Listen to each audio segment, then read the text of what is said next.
ডাক্তারি পেশার সার্থকতা কোথায় জানেন? আপনাদের অগাধ ভরসা। তবে আমাদের জীবন বাইরে থেকে ঝাঁ চকচকে মনে হলেও বাস্তবটা কিন্তু বড়ই কঠিন। পরিবারের সাথে সময় কাটানো বা সন্তানের বেড়ে ওঠার সাক্ষী হওয়া কোনোটাই খুব সহজ নয় আমাদের কাছে।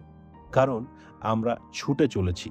আপনাদের ভালো রাখতে আমরা সব সময় ছুটে চলেছি। এই যে ধরুন মাঝরাতের একটা এমার্জেন্সি ফোন কল এলে সেই পরিস্থিতিতে আপনাদের প্রাণ বাঁচানোই আমাদের একমাত্র লক্ষ্য হয়ে ওঠে।